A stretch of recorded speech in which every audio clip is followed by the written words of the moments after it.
The world of SEO can be confusing, especially when terms like general SEO and local SEO are thrown around, often with the assumption that everyone understands what they mean. But today we're going to change. In this episode, we're going to clearly define the difference between general and local SEO and why it's vital for your service based business to understand and use both. But before we get to the meat of the content, we're going to do a little bit of housekeeping.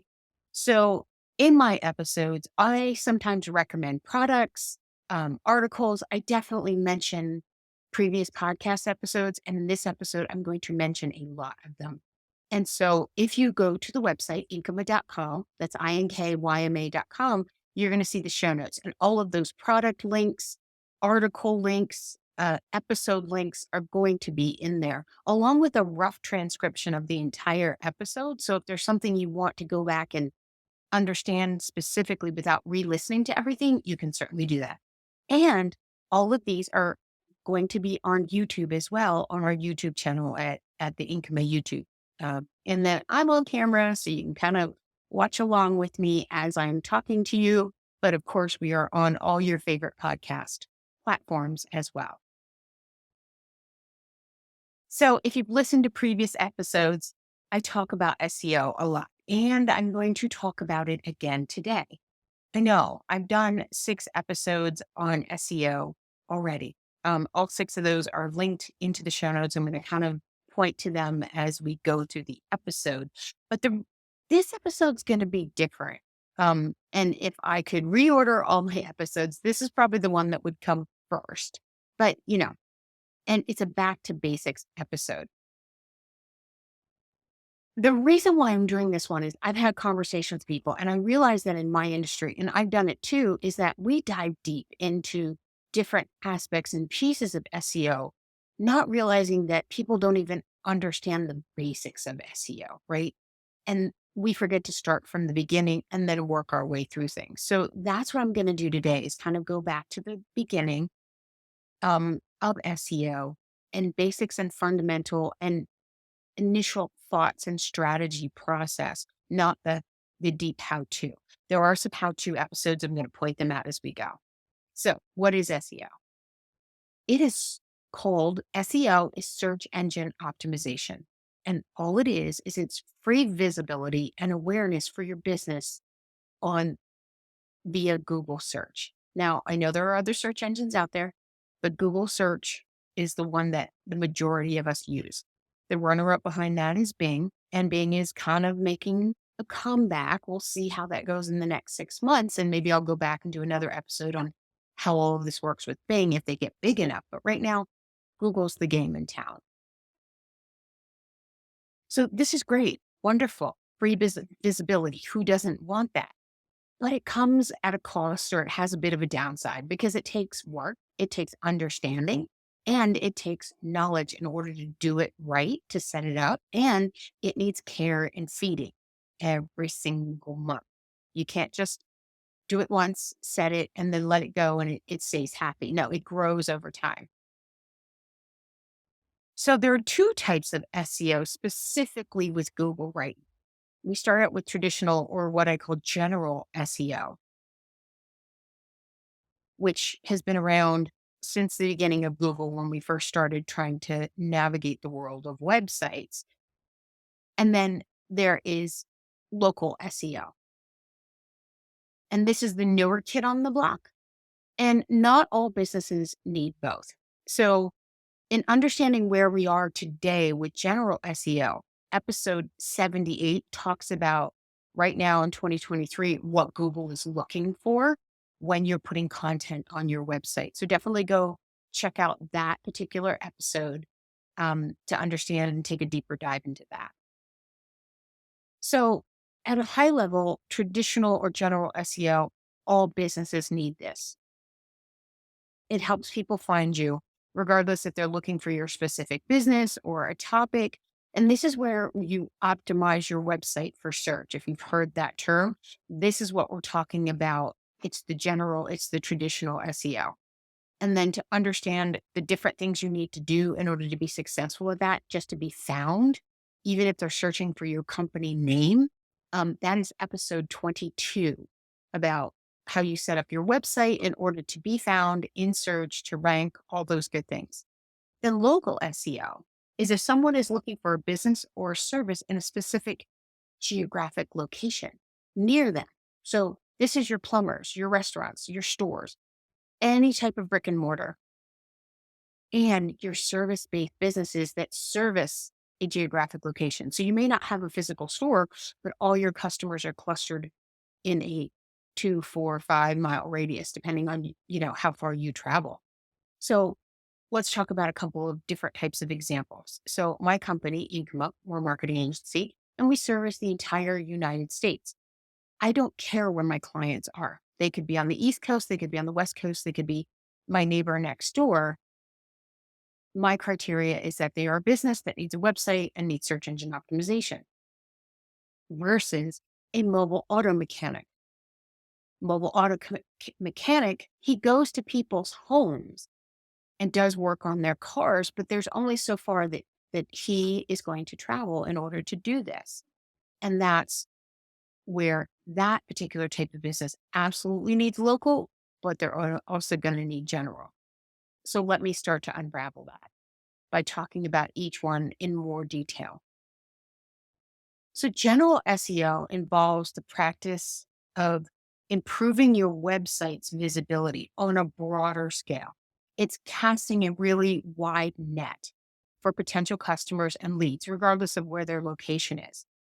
And you're gonna you're gonna optimize for your specific keywords, right? Your services, your products, all of those good things. But you also want to optimize for terms that are being used when people are in the research phase of their buying process. So here's an example. Let's say I'm thinking about doing a kitchen remodel, right? I'm just at the very beginning of it.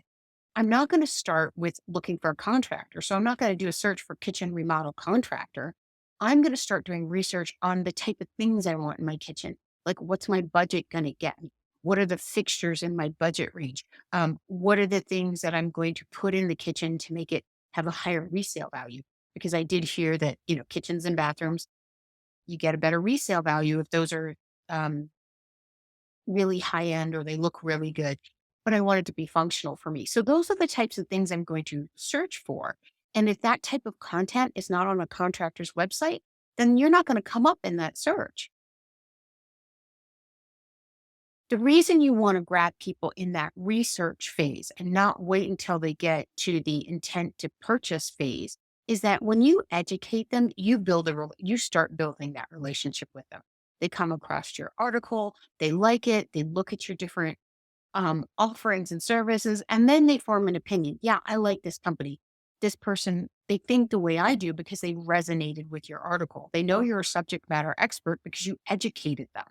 And so it creates a tighter bond right from the beginning before they're even looking for contractors. And then, of course, you do want to optimize your entire site for those services. And then the other thing you're going to want to do from a general SEO perspective is put in location indicators of the city, and or neighborhoods you work in. So there are bigger cities out there like Colorado Springs, Nashville, or inside of Denver. Inside of those cities, there are neighborhoods. So this is where you want to think like a real estate agent and think about what are the names of the neighborhoods in the cities or towns or areas that you are targeting for your business. And you want to also put those locations onto your website. So now let's move on and talk about local SEO, which is focused on optimizing your online presence to attract more people for those local searches, right? And this is important and absolutely necessary for businesses that have physical locations or they service a specific geographic area. So we've all seen searches like dog groomers near me, dentists in Colorado Springs. And this is where your Google business listing plays an extremely critical role on where you show up on Google Maps when someone is doing a near me search. Now, the reason that near me and the name of a city works is because in Google Maps, when you're doing a search like this, Google puts a pin on the map of where you are based off of your location on your phone. It geo targets you. It knows exactly where you are, give or take a couple hundred feet. So if I do one of those searches where I am right now at this moment, I'm going to get a list of companies. But if I go across the other side of town, if I do 2 miles in a different direction and I do the same search, I could get a completely different listing because it's ranking them on many different factors, but one of them is proximity to where I am at that point in time. So this one makes it a little bit tough because, if you're a brick and mortar, it's relatively simple. You're going to want everybody that's drivable within a certain mile radius of your specific location. It's a little trickier for your trade guys and for people that are mobile that go to their clients, right? Because your physical location could be here, but you may also want clients over here and over here. And then you've got to optimize for all of those different locations so that you come up when someone over here, which is 2 miles from your physical location, needs what you're offering. This is sometimes also called offsite SEO because all the work and all the devil of the details is done with Google business listing, those near me searches. So for more details about how it is and what to do it, that's episode 82. But here are the high level things you want to focus on before you get to episode 82. And that's make sure you have a Google business listing and that it is completely filled out, like every possible thing. There's a reason why Google has it in there and they're utilizing the information. So leaving something blank doesn't help them help you. The other thing you want to focus on after your listing is complete is getting Google reviews. You want them often because how current they are to today matters to Google. And then obviously the stars, you want good ratings. The other thing you want to try to do with your satisfied, happy customers is get them to mention the service and their location when they're giving you a review. This is really important for you guys in the trade because if in my review I say something like, "Hey, the plumber I used, he was great. He came and fixed my bathroom vanity faucet in Colorado Springs in a specific neighborhood, and he did a wonderful job. I highly recommend him." Google's going to key in on those words. Like they index that information and say, "Oh, this guy did a faucet in Colorado Springs." And then they're going to pin you to that map, right? So that's why it's important to try to get people to be as specific as possible when they're giving you a review. And it's probably in how you ask. And then you want to be seen as reputable. And in order to do this in specific locations, you're going to need local site citations. Now, all this is getting your company information listed on different sites that have a very high search ranking. So things like Nextdoor, Angie's List. Even if you don't want to take Angie's List leads, you want to be on that site. Same thing with Yelp. Nobody likes Yelp, but you want to be listed there. Your Chamber of Commerce, if or any other networking organizations that you're a part of, and they have a directory listing, you want to make sure your information's on there. The one thing you want to make sure with this is that your name, address, telephone number, link to your website, all matches, and it has to match back to the Google business listing. Because what that does is it helps Google tie those listings back to who you are, right? It's all about making those connections. And the more connections Google has, the better off you're going to be. And then, as I said before, for general SEO, it applies for local SEO too. Again, it's making another connection where you have your neighborhoods and the areas that you services and the cities and the town names listed on your website because you have your Google business listing panel, which links to your website, right? That's a connection point. And then from that website, on the website, you have the locations listed to where you work. And then hopefully you've got that advanced schema goodness going on, which I talk about in the website episode that talks about your different locations. There are location schemas that you can set up, and all of those reinforce the connection with the Google map and Google search. So now I want to kind of tie these together for these and trades locations, right? So location based businesses, you want to use both. And you might ask why? Why don't I just need the local search? I only want the local people. I don't need general. So if you remember, I talked about you, it's great to get people in the research phase, right? Where they're actively looking for a product or service, but they're researching it. At some point, they're going to flip to actively searching with purchase intent, and you want to get them. So imagine that in the research phase, you made a connection point with them. And if you had your website set up where you were collecting people for your newsletter, they sign up, they're on your newsletter, and they get your newsletter every single month. Now, with things like a contractor, I could be in the research phase in month one and not even switch over to the actively searching with purchase intent phase until 3, 4, 5, or 6 months later. And so now, how do we keep that connection? How do we keep that audience warm? That's where email marketing does its magic because you're showing up in their inbox every single month. They're seeing they're seeing your logo, they're seeing your information. And when they flip over to that, they may not even go to search. They may actually come back and search within their email box to find you. But let's say month one, they're researching, they find your article, you educate them, they like you, they don't sign up. They maybe forget your name. But when they do flip over to that search with purchasing intent, where they are looking for a kitchen remodeler contractor near them, if you show up in search and they see your name, they see your logo, because right, the logo shows up in there with it, they're more likely to key in on you because they've already made that mental connection, right? You've already had touch points with them.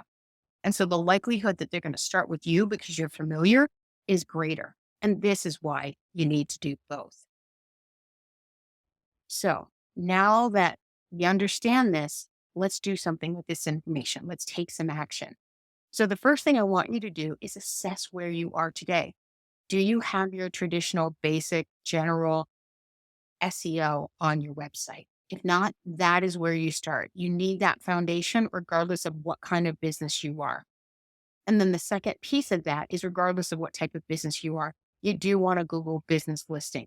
Even if you're not a local service based business, the Google business listing helps you because people that know you will search by your company name and they often use the Google business listing as a secondary website. They'll click on your telephone number. If you have a calendar invitation, like schedule a meeting with me on there, they're going to click that without clicking through to the website.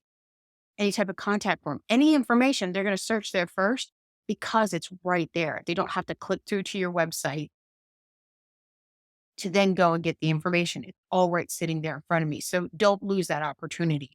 And it's a big one. So that's where you want to start. So then once you have all those basics in place, you want to come up with an advanced plan and strategy for this. How will you optimize your general SEO if you need it, your local SEO? What are your service and product keywords? And then what are your research based keywords for articles so that you're getting people in the different touch points along their journey? Then, if you're local, and even if you're not local, right? Having those testimonials on the site, on the Google business listing, are great because let's say you're looking for someone that's not geographically bound to you, but you see this company comes up and they have great testimonials. You're going to click through, you're going to want to learn more about them, right? That is social proof. And that social proof shows up before they even get to your website. So we all need to get these consistently. And then making sure that you have those local citations everywhere, right? Your social media, your local directories, chamber of commerce, just make sure everything matches, come up with a standard. There's actually software out there where you put your information in and it pushes your listing out so that you know it's exactly the same. And then the last thing I want you to do is make sure you're monitoring where you are in search, both general and local, to see if you're moving the needle with all of your activities. This is going to be a lot of work, and you need to see the rewards of those efforts. And that's what reports and data are. They're the rewards for your effort. So for general search and how your website is doing, get into Google Search Console. It is Google's um, interpretation of your data. It doesn't get any closer to the source than Google Search Console. It's free. You just got to learn how to navigate it, but it's going to tell you where your average position in search is based off of specific keywords. It's going to show you your total impression over time, your click through rates, all that good stuff. And it's going to give you all of the keywords and where you're ranking for them. So if you're trying to figure out, well, what do I write an article about next? Go and look and see where you're showing up in search, because then you can compound on top of that in that research phase. And then for local search, it's a little bit different, right? There are some analytics, and I think they're going to get better over time inside your Google business listing profile. But to figure out where you're pinning on the map, depending on a specific geographic location, I would use a product called Local Falcon. There's a ton of these out there, but I like Local Falcon. So that link is going to be in the show notes as well. But what it does is you put you associate to your Google business listing, put in a keyword, put a pin on the map and say, go 2, 4, 5, 6 miles out. And it's going to show you not only where the pin is, like where you're ranking there as if someone was searching from that location, but it's going to show you in these other locations how you're showing up in search there too. So it's a really easy way to see how you're doing in and pinpoint in different physical locations. And then you can do things to see if you can improve that from, going low on the list to coming up higher on the Google map search listing. So here are my final thoughts for you. So this is technical, and it's a little monotonous, like doing all these things over and over again, setting up automation so that you don't have to do those things. So it takes a lot of learning hours and mastery and understanding. And for busy business owners, you're running a profitable business, you've got teams out there. The last thing you should be doing is trying to figure this out yourself, right? It is not the best use of your time. This is one of those things that you really should be outsourcing. So for that time alone, like trying to, get through the learning curve, that's one thing. But the other thing is seeing if you've moved the needle, like that you've optimized your website, that you're showing up where you want to show up on local search. That takes time. Depending on time of year, seasonality, um, and then search volumes, it could take up to 6 months to start seeing some traction. And right, that is a very long time. If you don't know what you're looking at, or if you don't think you did it the right way, you could be wasting valuable time. So hiring an SEO agency like us here at Income Up, um, you get it done quickly. You're 99% accurate. Then there's some tweaking along the way, but you're going to see that optimization happen faster. And that's the way we do it with our clients is we start out with the basics, the best practices. We know exactly what to do. We put all of that in place. We watch it. And then every single month we're tweaking things until we dial everything in so that then this plan starts working year over year. So if you've got questions or anything like that, definitely reach out. I'd love to talk to you about your business. So here at Income Out, we love to give back to the business community. And we do it in multiple different ways now. You can go to the website, income.com, and sign up for a 45-minute free consultation with me. Talk about anything in your marketing, in your business. Those 45 minutes are for you. On the site, there's also a contact form. So maybe you have a quick question. Maybe you have a suggestion for the show. I love getting suggestions for show topics or questions or anything like that. I will definitely put them on the air here.